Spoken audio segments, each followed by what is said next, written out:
শুভ মধ্যাহ্ন। আপনারা দেখেছেন যে যোগ্য অযোগ্যের তালিকা জমা দেয়নি, সেই জন্যে সারা পশ্চিমবঙ্গে শোরগোল সৃষ্টি হয়েছে। এর একটাই কারণ আমি আপনাদের বলছি, আগেও বলে এসেছি যে যোগ্যদের থেকে অযোগ্যদের দেখে বেশি ভয় করছে স্কুল সার্ভিস কমিশন তথা রাজ্য সরকার। হাইকোর্টে জমা দেয়নি, তিনি অসত্য কথা বলেছেন, আবার সুপ্রিম কোর্টে বলেছেন আমি যোগ্য অযোগ্য আলাদা করতে পারি এবং বা পারবো, আমাকে সময় দিন।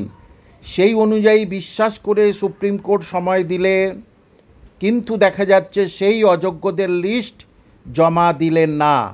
পিছনে একটাই কারণ, অযোগ্যদের কাছ থেকে প্রচুর প্রচুর পরিমাণে পয়সা নেওয়া হয়েছে। সেটা আমি বলছি না, সংবাদ সূত্র মাধ্যমে খবর পাওয়া গেছে, আপনারাও শুনেছেন জেনেছেন। সুতরাং তারা সারা পশ্চিমবঙ্গে কিন্তু একটা অদ্ভুত ধরনের বিড়ম্বনার সৃষ্টি করবে এবং সেই বিড়ম্বনার রেস 2026-এর বিধানসভায় চলে যাবে।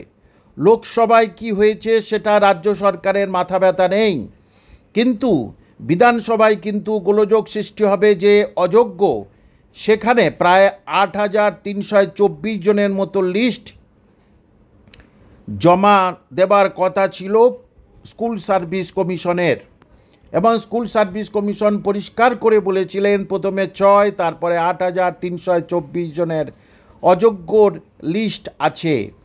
তারপরে আবার গড়িমসি করে বলল না, এর থেকে ডবল লিস্ট আছে, আরও বেশি আছে, বা দেড়গুণ লিস্ট আছে, যেটা মধ্যশিক্ষা পর্ষদ নানাভাবে কারাপশান করেছে। দেখুন, সেটা তাদের ব্যাপার, সরকারের নানা দপ্তরের ব্যাপার, এবং সুপ্রিম কোর্টে চাচ্ছে তাড়াতাড়ি এটাকে শেষ করে দেবো। তাহলে কেন, কোন উদ্দেশ্যে আজকের লক্ষ লক্ষ ছেলে মেয়েদের রাতের ঘুম কেড়ে নিচ্ছেন আপনারা?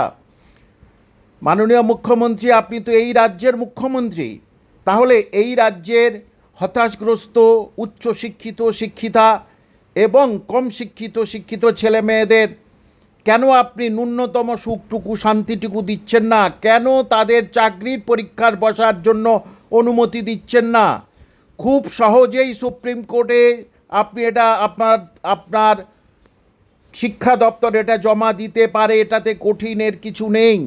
কিন্তু কেন ইচ্ছা করে এই লিস্ট জমা দিচ্ছেন? এবং ওই লিস্ট জমা না দেওয়ার জন্যেই আজকের সুপ্রিম কোর্টে ফের পিছিয়ে গেল, 5 না 6 আগস্ট আবার পিছিয়ে গেল। কিন্তু এটা নিশ্চিত থাকতে হবে পশ্চিমবঙ্গের সমস্ত শিক্ষিত ছেলে মেয়েদের, আজ নয় কাল সত্য উন্মোচন হবে এবং বুঝতে পারবেন যে আপনাদের সুদিন এসে গেছে, এবং ওই অযোগ্যরা কিন্তু চাকরি থেকে বিচ্ছিন্ন হবে।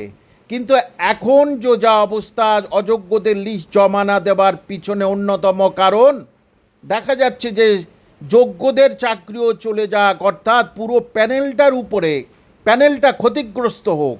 তাহলে কিন্তু রাজ্য সরকার বলতে পারবে বিভিন্নভাবে সেন্ট্রাল গভর্নমেন্ট যেমন আমাদের বঞ্চিত করছে বিভিন্নভাবে, 100 দিনের কাজ, বাড়িঘর তৈরি ইত্যাদি, ঠিক তেমনি এই শিক্ষিত ছেলে মেয়েদের চাকরি থেকে বঞ্চিত করলো সুপ্রিম কোর্ট। কিন্তু আপনারা নিজেই সাধারণ যদি মানুষ হন, সাধারণ বিচার ব্যবস্থা থেকে আপনারা বুঝতে পারছেন যা করছে সেটা কিন্তু স্কুল সার্ভিস কমিশন ইচ্ছা করে করছে। এতদিন সময় গেল, আপনি তবু সেগ্রিগেশন করতে পারেননি, অথচ সেখানে বলে এসেছেন যে হ্যাঁ হুজুর, সত্য মিথ্যা এবং কাঁকড় এবং চাল আলাদা করা সম্ভব। যদি বলে আসেন তাহলে এত গড়িমসি কেন? সুতরাং অনেক ধৈর্যের পরিচয় দিয়েছে সুপ্রিম কোর্টের প্রধান বিচারপতি, আর কিন্তু তিনি ধৈর্যের পরিচয় দেবেন না। গতকালের ভিডিও দেখেছেন, অনেক ভিউয়ার হয়েছে, আপনাদেরকে ধন্যবাদ জানাই, কারণ আপনাদের পরিষ্কার করে বলছি এই বিষয়ে যদি কিছু জানি সেটা আমি, আর যারা ধর্নায় বসে আছেন তারা। এবং এই জন্যেই বললাম কয়েকটি চ্যানেলে আমি যাচ্ছি না, সেখানে কার সঙ্গে কি কথা বলবো। যারা এসএলএসটি কি, এসএলএসটি কবে প্রথম হয়, আরএলএসটি কবে প্রথম হয় সে সম্বন্ধে তথ্য তাদের কাছে নেই। সুতরাং সেখানে গিয়ে বৃথা নানা রকমভাবে গল্পগুজব করা আর আমার শোভা পায় না। আমি এখন ছাত্রছাত্রীদের উন্নয়নের পথে আছি, তৈরির পথে আছি, ওসব জায়গা থেকে সরে এসেছি, এবং আপনাদের এবারে রুখে দাঁড়াতে হবে এবং গণ আন্দোলনের মধ্যে আপনাদের আগিয়ে যেতে হবে যে কেন আপনাদের কাছে মিথ্যা কথা বলছে দিনের পর দিন। সেরা কোর্টে কেউ কোনো দিন মিথ্যা কথা বলে? কতটা অসৎ সাহস থাকলে তবে এই কথা বলে? অপেক্ষা করুন শুধু আপনারা।